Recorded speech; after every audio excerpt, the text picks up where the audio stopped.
Olá, boa noite. O É Notícia entrevista hoje o deputado federal do PSC pelo Rio de Janeiro, Jair Bolsonaro. Segundo colocado na mais recente pesquisa Datafolha para a presidência da República, Bolsonaro é o que se convencionou chamar de representante da extrema-direita. Militar da reserva, está na sua 7ª legislatura, foi o deputado federal mais votado do Rio de Janeiro em 2014. Deputado, é um prazer recebê-lo no É Notícia, seja muito bem-vindo. Tá, muito obrigado. Primeiramente, eu sempre fui de direita, e isso era um palavrão no passado. Quando a população começou a entender que eu estava no caminho certo, botaram o PSDB na direita e me empurraram para a extrema-direita, como se fosse um extremista. Então o senhor não se sente um candidato de extrema-direita, o senhor se sente um político de direita? Sou de direita, democrata, amante da liberdade e patriota acima de tudo. E o senhor sabe que essa era uma das minhas perguntas, porque é interessante, porque no Brasil você não tem nenhum partido abertamente de direita, ninguém se assume de direita, é como o senhor diz, é como se fosse um palavrão. Por que o senhor acha que isso acontece no país? Olha, o meu caso particular, eu entrei na luta armada em 1970, aqui em Eldorado Paulista, Vado Ribeira, do lado do Exército Brasileiro. E eu conheci a história do que foi aquele período na prática.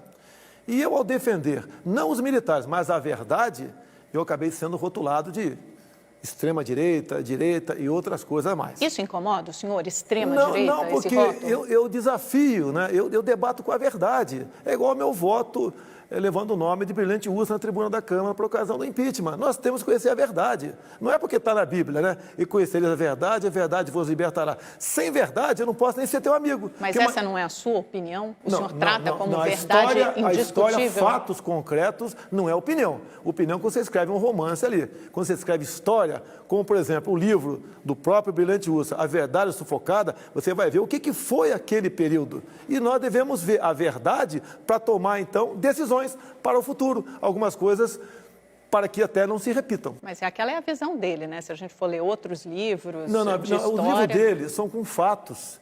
Tal dia, tal hora, em tal local, um avião foi sequestrado em voo, o nome do sequestrador Cláudio Galeno, primeiro marido de Dilma Rousseff, e foi para onde? Qual país democrático? Cuba. Então são verdades. Você vai na biblioteca da Câmara dos Deputados, você vê esses fatos. Eu não quero aqui fazer uma possível pré-campanha falando em período militar. Eu quero o Brasil daqui para frente. Mas toda vez que me questionam, eu falo o seguinte, vamos conhecer a verdade. Ou alguém acredita na Comissão da Verdade do PT? Não, e é importante o senhor falar isso sobre as suas impressões, sobre as suas posições, até porque elas refletem a maneira como o senhor pensa no Brasil e, possivelmente, se chegar à presidência da República, vai governar o país. Agora, sobre o Carlos Alberto Brilhante Ustra, esse voto que o senhor deu no impeachment da presidente Dilma Rousseff, o senhor invocou o nome dele, disse que aquele voto era em memória dele e que ele era o pavor da Dilma Rousseff. O senhor menciona a Comissão Nacional da Verdade.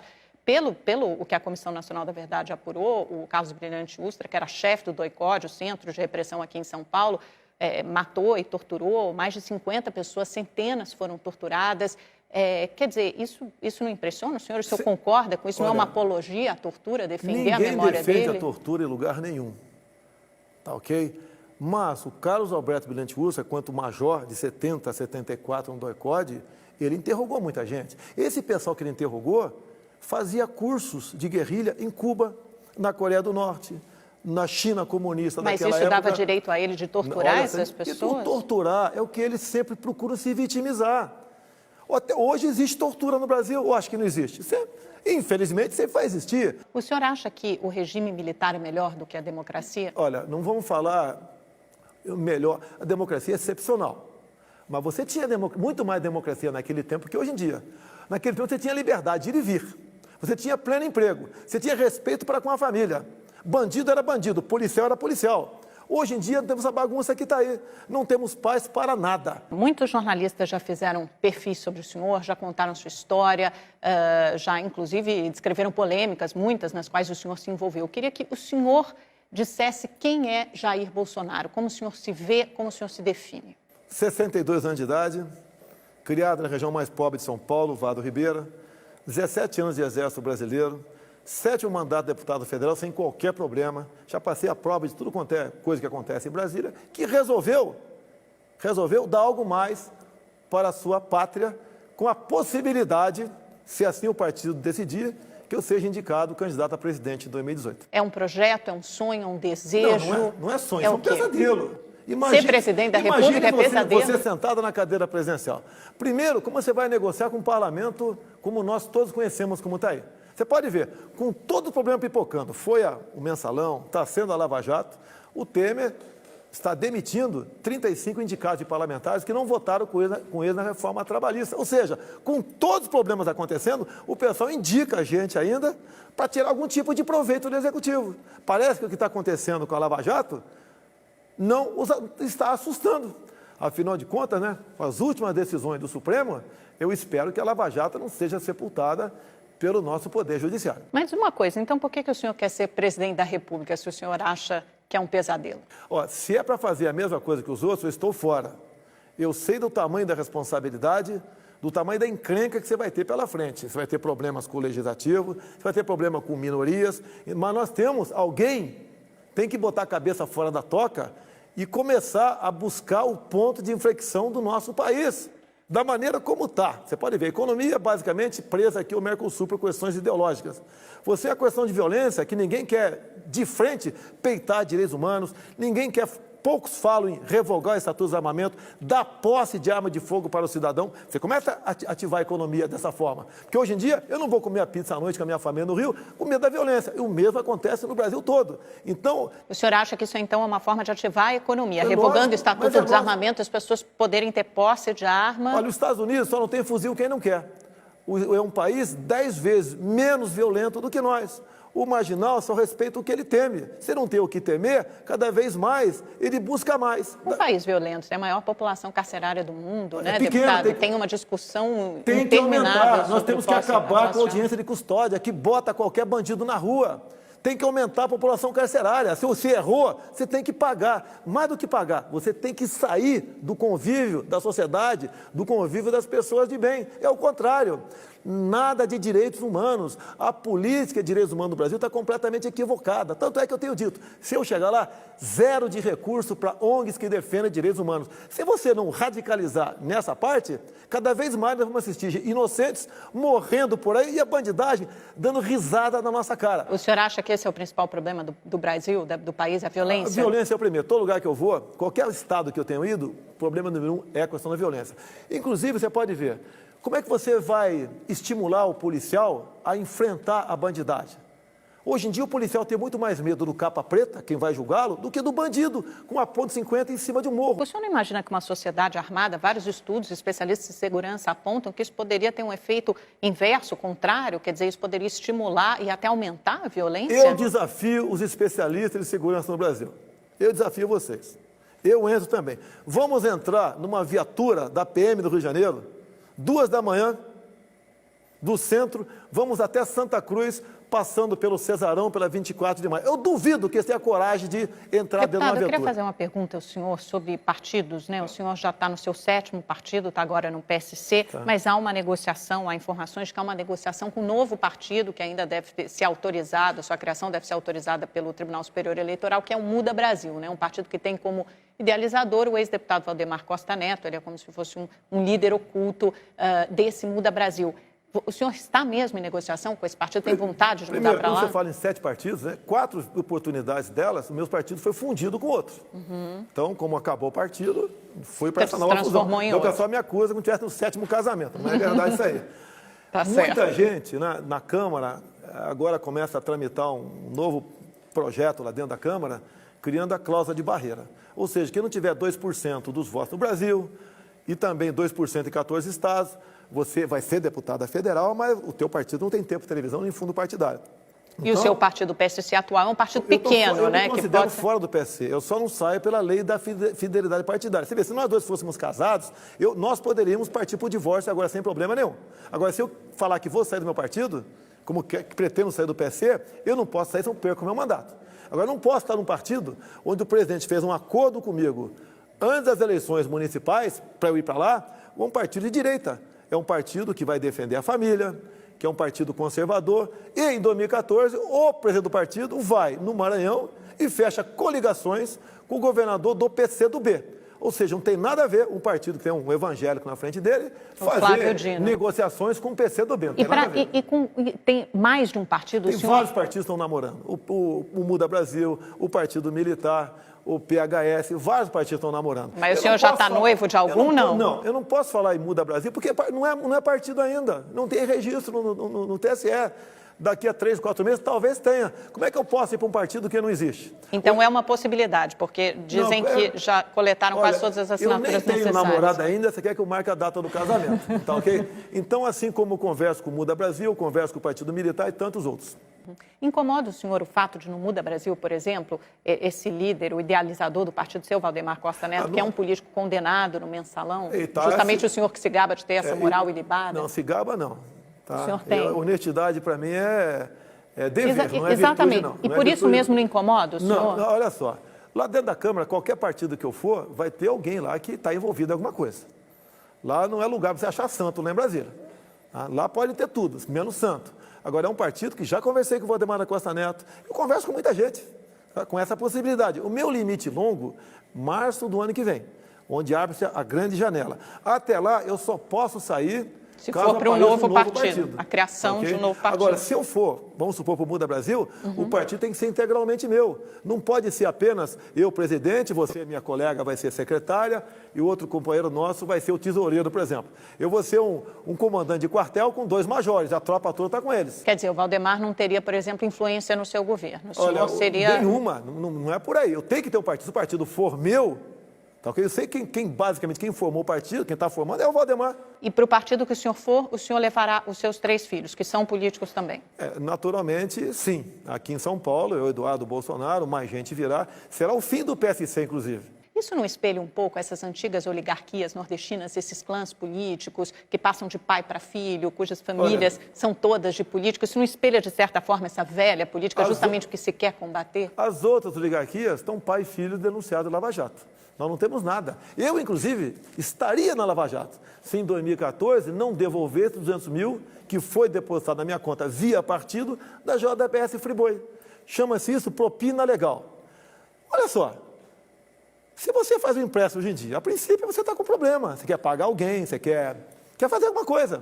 Pode a JBS pega em torno de 7 bilhões de reais do BNDES e depois doa 5% disso, 362 milhões para partidos políticos. Não tem algo errado nisso daí? Tem muita coisa errada. Por isso que eu neguei. Olha a coincidência. Coincidência. Você viu agora? Isso foi 2014. Mas depois esse dinheiro voltou para o senhor, não voltou? O senhor devolveu esse dinheiro? Como é que foi essa história? O dinheiro no fundo partidário não se mistura. O que vem de empresariado e o que vem do orçamento não se mistura.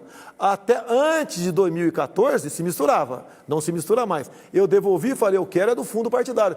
Porque eu agrego por ano, dado Mas aí o senhor recebeu o mesmo dinheiro de novo. Dada a minha votação e o meu mandato, eu agrego quase 1 milhão por ano. Ao longo de 4 anos, eu agreguei para o fundo partidário, dinheiro do orçamento, legal, pode ser imoral, mas é legal, 4 milhões de reais. Quando os caras querem me dar 200, dá não. Botar na minha conta 200 mil para fazer minha campanha, que para mim foi mais do que o suficiente, queriam dar da Friboi. Falei, não, esse não. O senhor quis o dinheiro do fundo partidário, entendi. Então não houve nenhuma manobra fiscal, nenhuma pedalada, nada disso. O dinheiro veio de fontes diferentes. A mesma coisa é você recebesse dólar, euro ou real. Deputado, a pesquisa Datafolha mais recente de abril mostra o senhor muito bem colocado, em segundo lugar, tecnicamente empatado com a ex-senadora Marina Silva. O senhor tem 14% ou 15%, dependendo do cenário. E o mais impressionante é que desde dezembro da pesquisa anterior, Datafolha, o senhor subiu, sei lá, 6, 7, 8 pontos percentuais, né? E o seu nome também é o segundo mais lembrado de forma espontânea, atrás apenas do presidente Lula, e a grande fatia do seu eleitorado está ali entre o pessoal que tem curso superior e também maior renda. Ao que o senhor atribui essa escalada nas pesquisas? Faltou um dado importantíssimo. Qual? Muito mais que curso superior ou maior renda, né? A maior renda, eu disse não isso. só a Datafolha, bem como o Paraná Pesquisa, que fez uma pesquisa só em Minas Gerais, aponta a mesma coisa. Do jovem entre 16 e 35 anos, eu tenho 30% de intenção de votos. Da onde vem isso daí? Pô, veio da minha maneira de ser, da confiança que eu desperto quando converso com eles, das mídias sociais.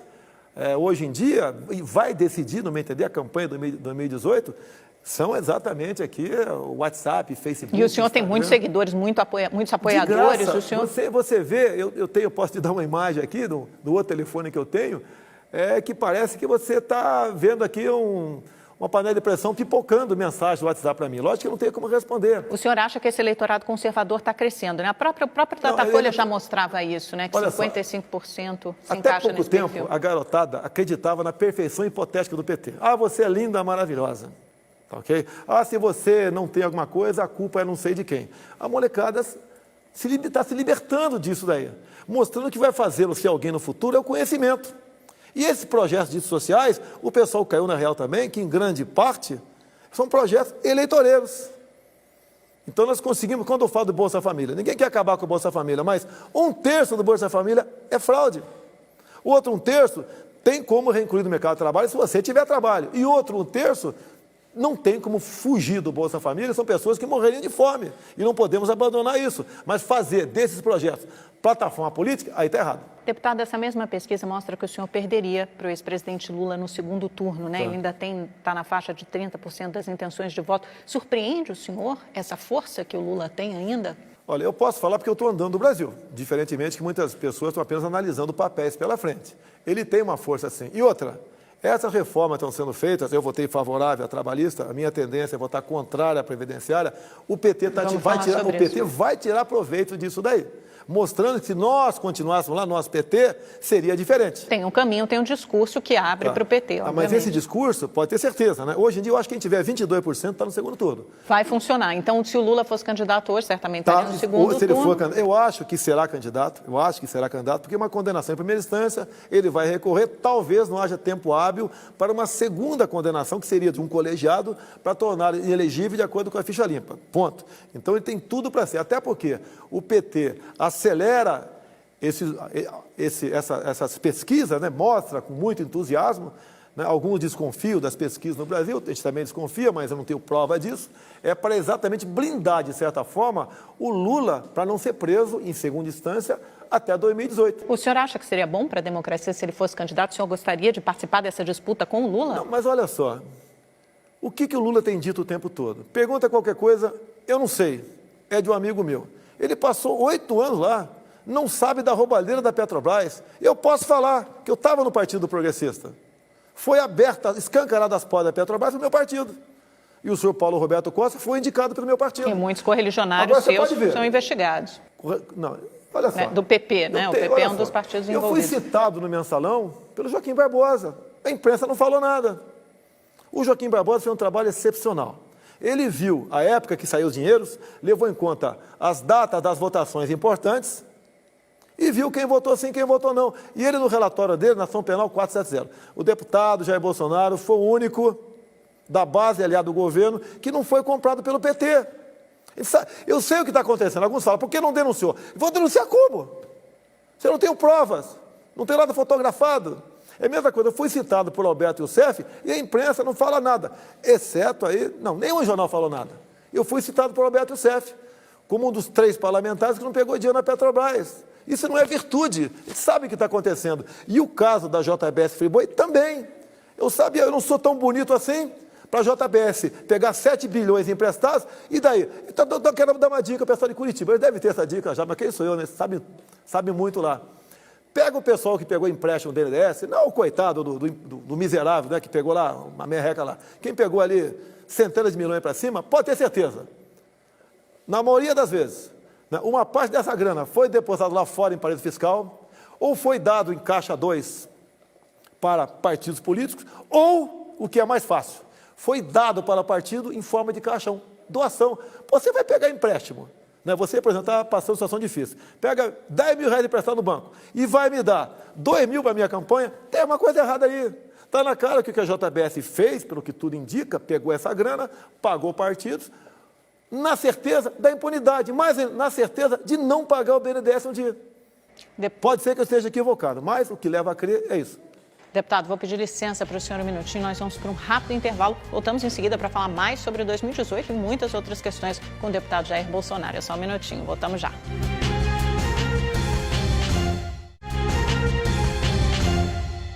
Olá, a notícia está de volta com o deputado Jair Bolsonaro, do Rio de Janeiro, o segundo mais bem colocado na pesquisa Datafolha para a presidência da República. Deputado, a gente estava falando justamente sobre esse assunto, né? O ex-governador do Rio Grande do Sul, Tasso Genro, disse recentemente que a sua candidatura é inviável se não tiver um discurso mais de centro, né? Se o senhor não caminhar um pouquinho mais do centro e que nenhum empresariado se envolveria nesse tipo de aventura nessas circunstâncias. Eu sei que o senhor já criticou o governador, já respondeu pelo Twitter, mas de alguma forma reflete a preocupação avaliação ou análise de outros cientistas políticos que dizem o seguinte, né, que a sua candidatura, do jeito que está, seria inviável, teria um teto. O senhor concorda? Como é que o senhor responde a essa análise? Primeiro, o Tarso Genro deu seus conselhos para o Lula, ok?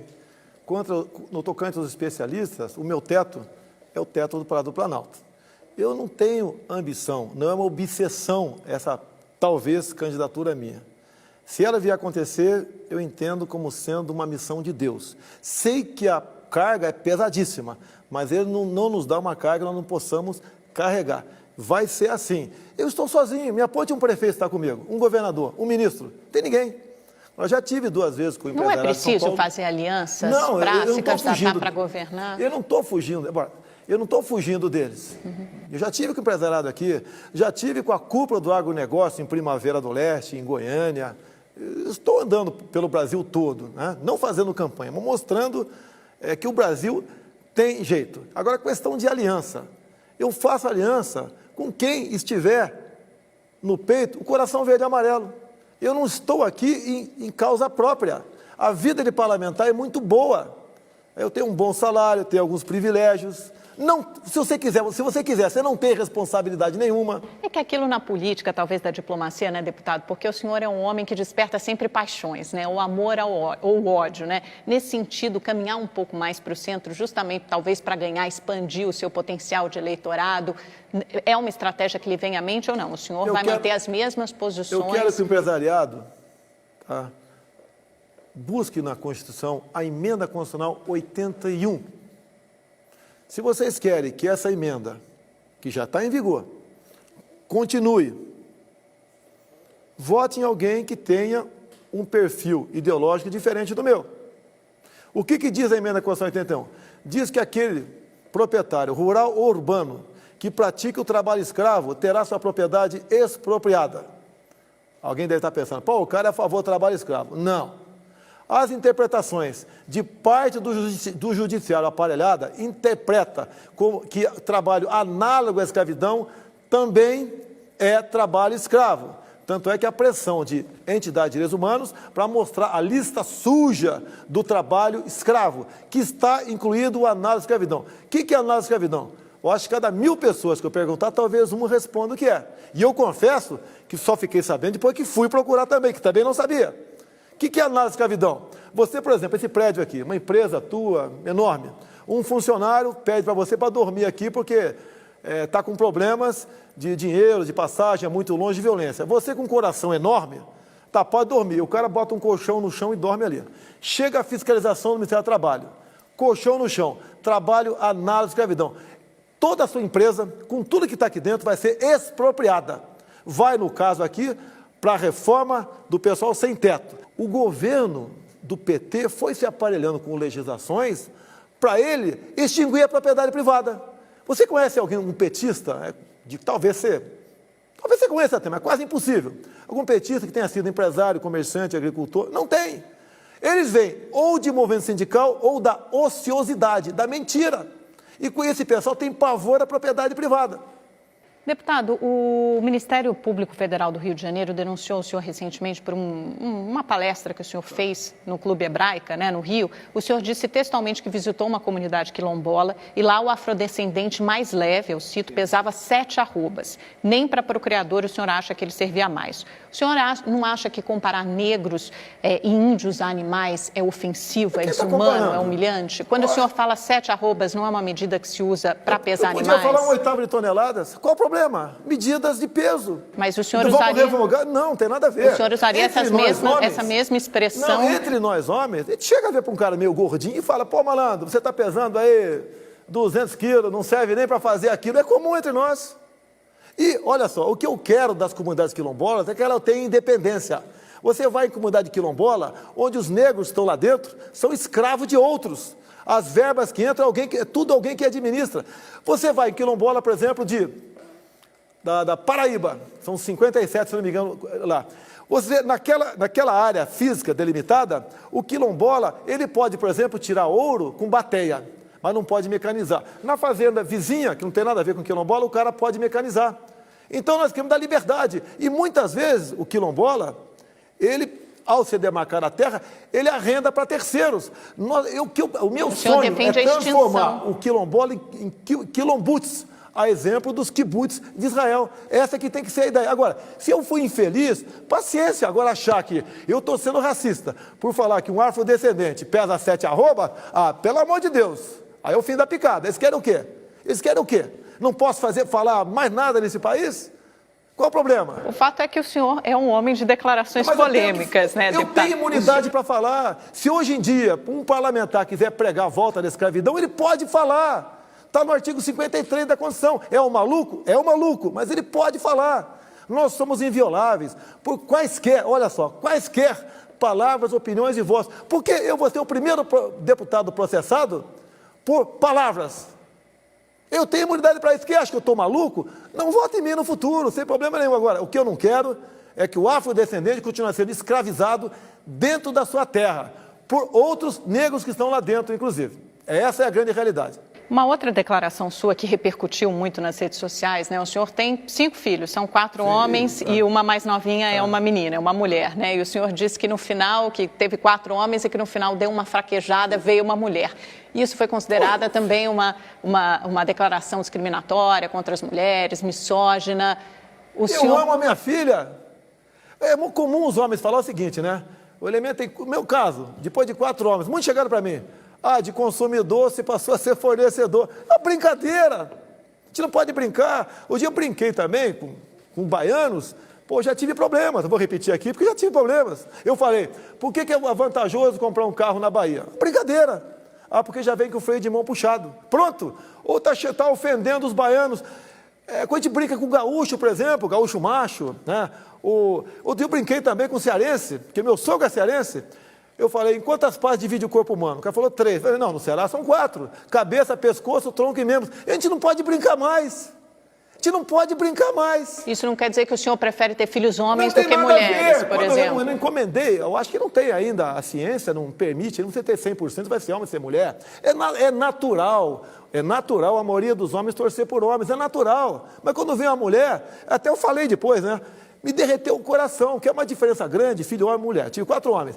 Dá chute na bunda, fala um palavrão, às vezes dá um pescoção, dá uma rasteira no campo de futebol, dá pancada nele. Pô, deixa ele ser não sei o quê, vai ser homem. É natural. Com mulher é diferente.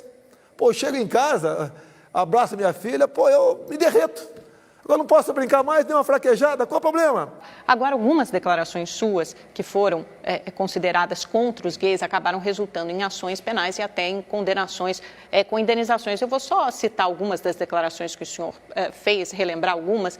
Numa delas, o senhor disse que não teria filhos gays porque eles tiveram uma boa educação.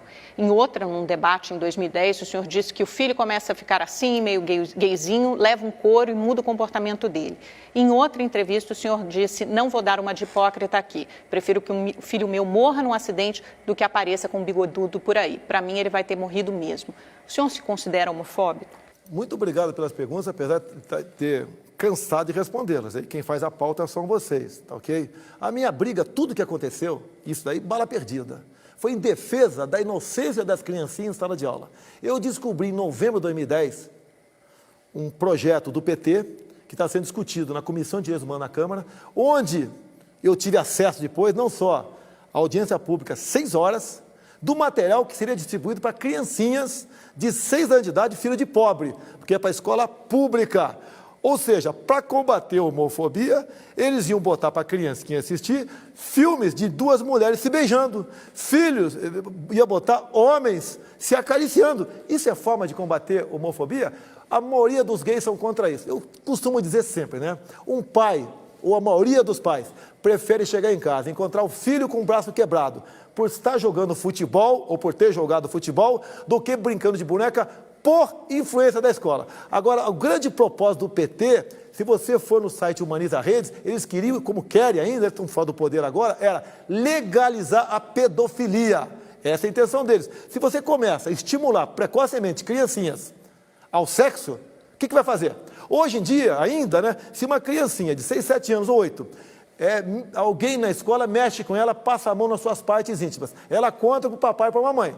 A partir do momento que você torna banal essa cena de sexo, mostrando para a criancinha isso, adultos vão mexer com criancinha, pedófilos, não vai contar para o pai, porque isso passa a ser normal. Então isso tudo foi bala perdida com a minha indignação da forma como o PT, PSOL, PCdoB tratava a questão do kit gay.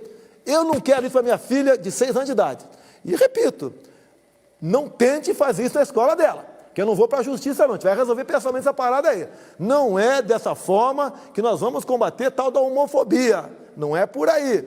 Então isso que aconteceu aqui é reflexo para defender as crianças. Eu, nessas frases, com todo respeito aos homossexuais, né, extrapolei algumas, sim, extrapolei, concordo, mas foi para defender a inocência das criancinhas em sala de aula. Mas o senhor respeita os homossexuais? Sem problema nenhum, porque hoje em dia tem páginas na internet de gays de direita que me apoiam. Não tem nada a ver, cada um vai ser feliz com o bem entender. Tem um outro caso em que o senhor se tornou réu no Supremo Tribunal Federal por incitação ao estupro e injúria. O senhor declarou publicamente na Câmara, em entrevista a um jornal, que a deputada Maria do Rosário não merecia ser estuprada porque o senhor a acha muito feia. Isso significa dizer que mulheres que o senhor acha bonitas devem ser estupradas? Se você inverter essa declaração, não é isso que significa? Bem, apesar de eu exaustivamente ter comentado esse assunto, né? É que são importantes, não, principalmente vale agora, como o senhor se coloca como pré-candidato para um registro. Aconteceu aqui em São Paulo, em Bugaçu. Um casal de namorados foram surpreendidos por 5 marginais. No dia seguinte, o garoto levou um tiro na nuca e mataram, executaram. E por 5 dias, 5 marginais estuprou em forma de rodízio uma menina, 16 anos de idade. Muito bonita, me desculpa, até parecida contigo, lógico, 16 anos de idade. Pouco dia depois, a polícia desvendou o crime. E um menor, conhecido como Champinha, que hoje gasta R$30 mil numa casa especial aqui, para tratá-lo, né, esse canalha, ok? Ele é o responsável. Por coincidência, a Rede TV, vocês têm o vídeo? São vocês aqui? É verdade. No Salão Verde, ela perde a linha, porque ela defendia que o Champinha devia ser punido à luz do ECA, ou seja, no máximo 3 anos de tratamento numa casa especializada. E eu defendia a redução da maioridade penal. Ela perdeu os argumentos e me chama de estuprador. E dei aquela resposta para ela. Se eu tivesse falado que você é muito branca, se você é muito magra, se você é muito morena, o Luiz Fux ia descobrir uma maneira de processar. Lamentavelmente, o ministro Fux, lamentavelmente, o ministro do Supremo Tribunal Federal ignorou o artigo 53 da Constituição, ignorou que eu estava discutindo uma PEC da redução da maioridade penal, ignorou que ela me chamou de estuprador. Mas você acha que eu sou feliz? Mas mesmo assim o senhor acha que ela merecia essa resposta? O senhor não acaba desrespeitando todas as mulheres? Isso na justiça chama-se retorção. Jogando futebol, suponha que nós jogássemos futebol. Eu dou uma voadora por trás de você, você dá uma cotovelada em mim. Daí eu te pergunto, é justo a tua cotovelada? Foi um ato reflexo. Agora, eu estava ali defendendo as mulheres vítimas de estupro. E olha Deputado, só. Vou fazer uma última pergunta rápida, nosso tempo já está terminando para a gente ir para o Pinga Fogo. Queria falar um pouquinho sobre economia com o senhor. Normalmente a gente ouve muito o senhor falando justamente sobre costumes e tal, sobre cultura, mas a gente ouve falar pouco sobre economia. O senhor já teve algumas posições mais liberais, apesar do senhor ser de direita, e outras menos liberais. Qual é o seu projeto econômico para o país e como é que o senhor se posiciona nessas reformas agora? O senhor votou a favor da trabalhista e não sabe ainda como vai votar na da Previdência? Eu vou votar contra da Previdência. Mesmo com as mudanças no texto, a suavização do texto, mesmo assim? Eu tive no Piauí. Tá? A expectativa de vida lá, 69 anos. Botar 65 é um crime. Simplesmente é um crime. Mas, por outro lado, tem um problema fiscal, né? Todos os países fizeram as reformas da Previdência. Você sabe uma das empresas que mais deve dinheiro para o INSS? A JBS Friboi.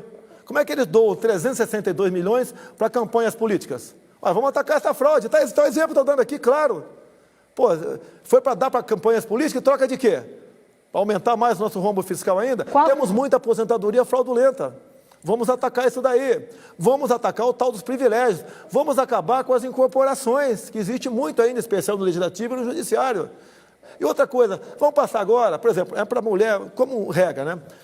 Mulher para se aposentar com 50, homem 55. Vamos passar a mulher para 51, é uma sugestão, uma proposta, o homem para 56. Deixe que assumir 2019, dá mais uma mexida agora.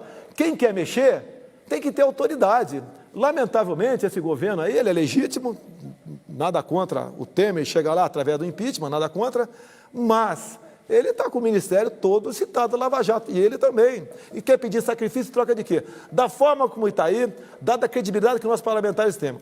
Todo mundo diz que daqui a 8, 9, 10 anos, mesmo que aprove essa nova reforma previdenciária, vai voltar ao que sempre foi, ou seja, o caos.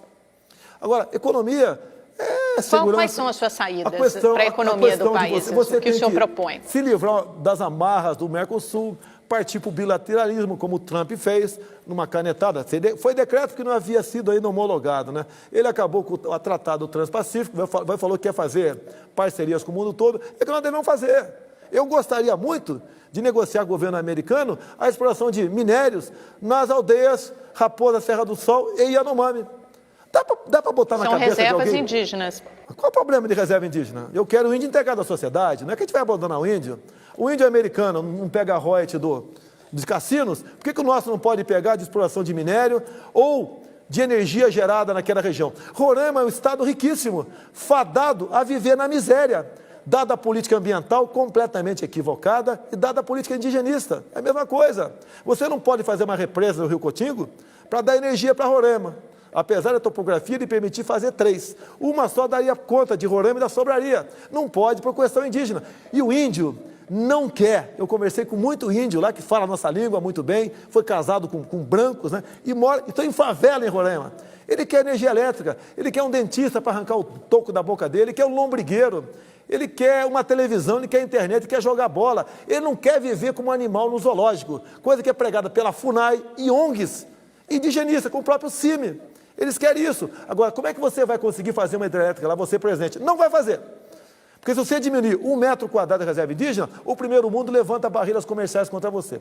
Aí está a nossa economia. Nós não podemos continuar mandando para fora do Brasil um navio de minério de ferro e receber de volta uma canoa de aço ou meia dúzia de laptops. Vamos agregar valor. Parabéns à Universidade Mackenzie. Eu fui lá ver a pesquisa de grafeno. E eles falaram para mim, dois pesquisadores, nós precisamos transformar isso que tem lá em nota fiscal. Ou seja, bens, olha só uma coisa maravilhosa, estão na iminência, não aqui, pesquisadores de fora, de conseguir uma superbateria. O que é a superbateria? Diferente da nossa de carro. Ela tem a capacidade de ser recarregada em poucos segundos. Você está viajando aqui para o Rio de Janeiro, para em São José dos Campos, vai tomar um café. Quando você volta, a sua bateria foi recarregada. Tu tem uma autonomia de 700 quilômetros em poucos segundos conseguidos com aquele tipo de bateria. Conseguiram também já uma tela para dessalinizar a água do mar. Olha o que nós estamos perdendo. E vendo aqui a demarcação de terra indígena em Miracatu. Eu peguei lá a picareta, uns 10 quilos de grafite, né? E dei lá para os pesquisadores. Veja aí se é compatível ou não. De imediato, um já falou, já temos notícia que é. Caso contrário, não estaria essa terra grande, Miracatu, sendo demarcada como terra indígena. Deputado, infelizmente nosso tempo chegou ao fim, na verdade, eu já estourei aqui completamente. Gostaria só de terminar com aquele pinga-fogo, eu falo o nome de alguém ou uma palavra e o senhor responde com uma frase curta. Pode ser? Vamos lá. Sérgio Moro. Um herói nacional, um homem que perdeu sua liberdade em troca do combate à corrupção. Lava Jato.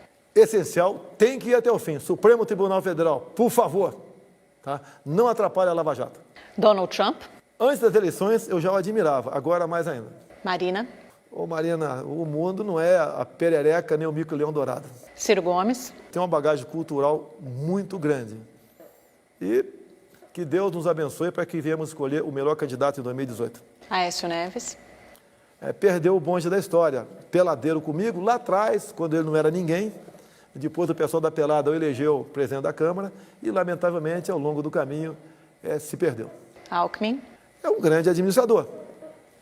Tá? Por outro lado, também está citado pela Lava Jato. Longe de eu dizer que ele é culpado, mas dificilmente vai ter uma sobrevida política, dadas as citações. João Dória. É um homem que diz que não é político. Nós precisamos de um político no Brasil. Fazer política com o mundo todo. A política é maravilhosa. É péssima quando é feita com gente sem caráter. Mas o João Dória é uma esperança para o Brasil ainda. Lula. Uma decepção. Né? Eu quase acreditei nele no passado. Eu quase votei nele no passado. Uma grande decepção, em especial para os mais pobres. Dilma.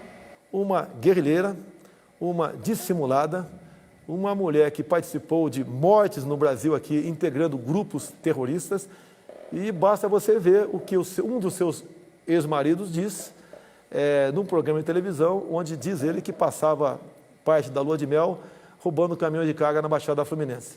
Temer. Espero que ele termine o mandato, apesar de jamais botar a mão no fogo por ele. Deputado, muito obrigada pela sua participação aqui no É Notícia. Está sempre convidado a voltar. Obrigado. E obrigada a você também que nos acompanhou até agora. Tenha uma excelente semana. Até a próxima segunda-feira. Novo entrevistado e um novo encontro marcado. Até lá.